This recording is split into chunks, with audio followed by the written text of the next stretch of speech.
¿Qué tal, gente? Bienvenidos a un nuevo vídeo. Hoy vamos a viajar en el tiempo, pero no al Egipto que todos conocemos, el de las pirámides majestuosas, los tesoros de Tutankamón y los jeroglíficos que nos cuentan historias de dioses y faraones gloriosos. No. Hoy vamos a arrancar la máscara dorada para ver el rostro putrefacto que hay debajo. Vamos a meternos en las catacumbas olvidadas, en los pasadizos secretos y en los papiros manchados de sangre que los guías turísticos y los documentales de la tele convenientemente ignoran. Porque, seamos sinceros, la historia no es un cuento de hadas. Es un puto matadero. Y el antiguo Egipto, amigos, era uno de los más brutales. Imagina esto por un momento. Estás en el antiguo Egipto y no eres un noble ni un sacerdote. Eres un tipo normal, quizás un campesino, un artesano. Un día, por desesperación, por hambre o por un simple error, cometes el peor de los crímenes, profanar un lugar sagrado. Un enorme horno de piedra, con una boca abierta como las fauces de una bestia infernal, ardiendo con una intensidad que deforma el aire a su alrededor. El rugido del fuego es lo único que se oye por encima de los murmullos aterrorizados de la multitud congregada para presenciar el espectáculo. Si pensabas que morir quemado era lo peor, prepárate. Se utilizaba una estaca de madera larga y afilada, a veces con la punta redondeada para no dañar órganos vitales de inmediato y prolongar así la agonía. La víctima era colocada sobre la punta de la estaca, que se insertaba por el ano o la vagina. Luego, por el propio peso del cuerpo de la víctima, la estaca iba penetrando lentamente centímetro a centímetro, desgarrando órganos internos, músculos y huesos en un proceso que podía durar horas o incluso días. Pero si pensabais que el empalamiento era el límite de la crueldad, agarraos, porque la cosa se pone mucho más visceral, mucho más gráfica. Es arrastrado a la plaza pública. Proceden a desmembrar al condenado.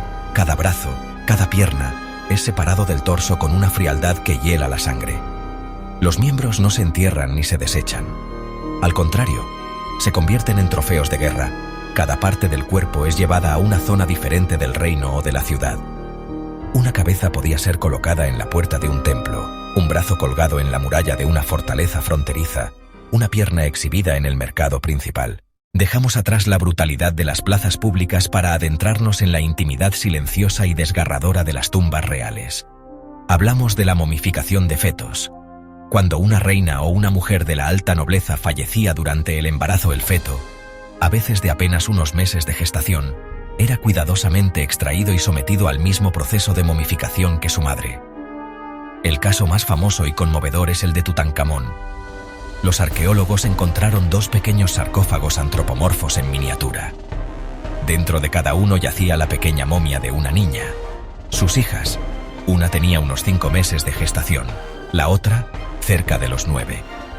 Más allá del rey divino, estaba un padre que lloraba la pérdida de sus hijas.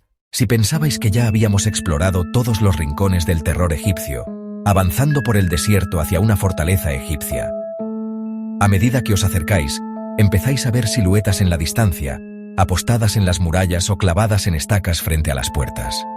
No se mueven, no gritan. Están en un silencio antinatural. Les falta la cabeza. Cuerpos decapitados, a menudo colocados en posturas grotescas, como si fueran una especie de guardia de honor macabra. A menudo vemos al faraón sujetando a un grupo de enemigos por el pelo y blandiendo un mazo, a punto de aplastarles el cráneo. ¡Hostia!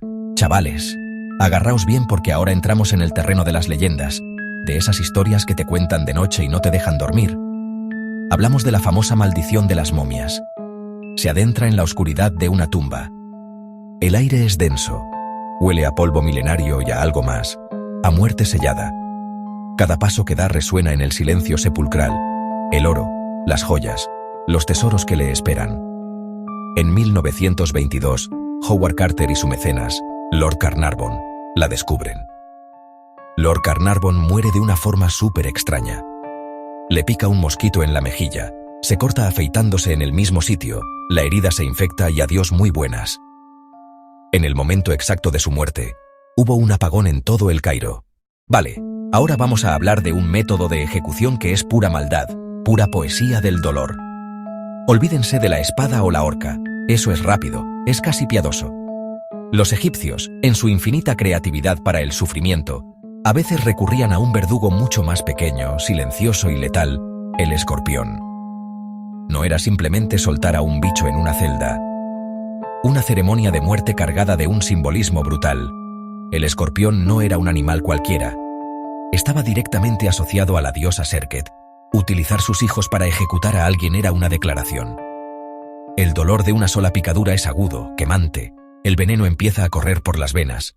Chavales, esto que os voy a contar ahora es de una profundidad filosófica y una oscuridad que te vuela la cabeza. Todos hemos visto las imágenes de momias en sus sarcófagos, estiradas, solemnes, listas para su viaje al más allá. Enterrar a los muertos en posición fetal. A primera vista uno podría pensar que es algo tierno, ¿no? Como devolver al difunto al vientre de la madre tierra, una vuelta al origen. Pues ni de coña. Olvidaos de esa idea.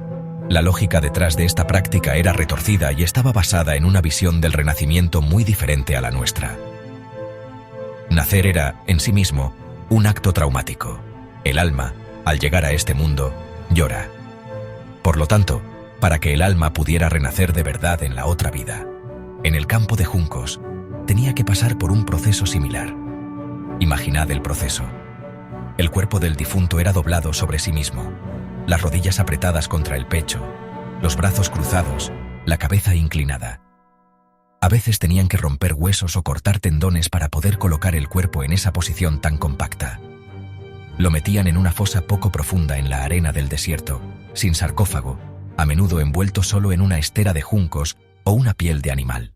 Y llegamos al número 9, familia, y aquí la cosa se pone árida, literalmente. Olvídense de empalamientos, de escorpiones o de hornos infernales. El antiguo Egipto tenía un método de castigo que, en su simplicidad, esconde una crueldad psicológica y física que te hiela la sangre. Lo llamaban devorar el sol. Tu sentencia es ser abandonado en medio de la inmensidad del desierto, solo, sin una gota de agua, sin una sombra que te cobije. Tu único compañero es ese sol abrasador, pero para ti, ese Dios se ha convertido en tu verdugo. No es solo morir de sed, que ya de por sí es una de las peores formas de irse de este mundo. Es la tortura mental de ver cómo el horizonte se extiende infinito, sin esperanza alguna.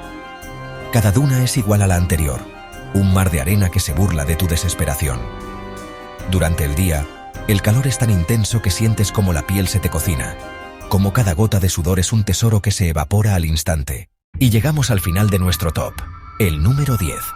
Y es uno que demuestra que la inventiva humana para hacer el mal no tiene límites, ni siquiera en la antigüedad. Estamos hablando de guerra biológica primitiva. Los egipcios ya andaban coqueteando con la idea de usar venenos y toxinas como armas. Pero eran observadores natos de la naturaleza. Sabían perfectamente qué plantas, qué animales y qué minerales podían causar la muerte de una forma lenta, dolorosa y, sobre todo, aterradora. Imagina un ejército asediando una ciudad fortificada. Contaminar las fuentes de agua del enemigo. Describen con detalle los efectos de diversas sustancias tóxicas. También experimentaban con puntas de flecha envenenadas. Se cree que podían impregnar las flechas con veneno de serpiente, especialmente de cobras y víboras. Estos laboratorios primitivos eran lugares de auténtico horror. La diosa Serket, por ejemplo, y así, familia, llegamos al final de este viaje por el lado más oscuro y oculto del antiguo Egipto. Hemos recorrido un camino de horrores que desafían nuestra percepción de esta civilización. Desde los hornos donde se quemaba a los sacrílegos y el brutal empalamiento de los traidores, hasta el desmembramiento público para infundir terror. Hemos visto la extraña ternura y el misterio en la momificación de fetos reales. 10 secretos que demuestran que, bajo la majestuosidad de las pirámides y el oro de los faraones, latía un corazón de oscuridad. Lo que hemos visto hoy es solo la punta de un iceberg de misterios. Cada jeroglífico descifrado, cada tumba descubierta, no hace más que plantear nuevas preguntas y revelar nuevas sombras. Las arenas del desierto son guardianas celosas de sus secretos y han conservado durante milenios historias de poder, de fe, de vida, pero también de una crueldad y una visión del mundo que nos resultan casi incomprensibles. El antiguo Egipto sigue escondiendo secretos en sus arenas, y quizá, solo quizá, algunos de ellos es mejor no descubrirlos nunca. Espero que hayáis disfrutado, o al menos que os hayáis quedado tan impactados como yo, con este descenso a los abismos de la historia. Dadle un buen like a este vídeo y, sobre todo, no os olvidéis de suscribiros y activar la campanita. Nos vemos en el siguiente vídeo. Un saludo a todos. Y cuidaos de las maldiciones.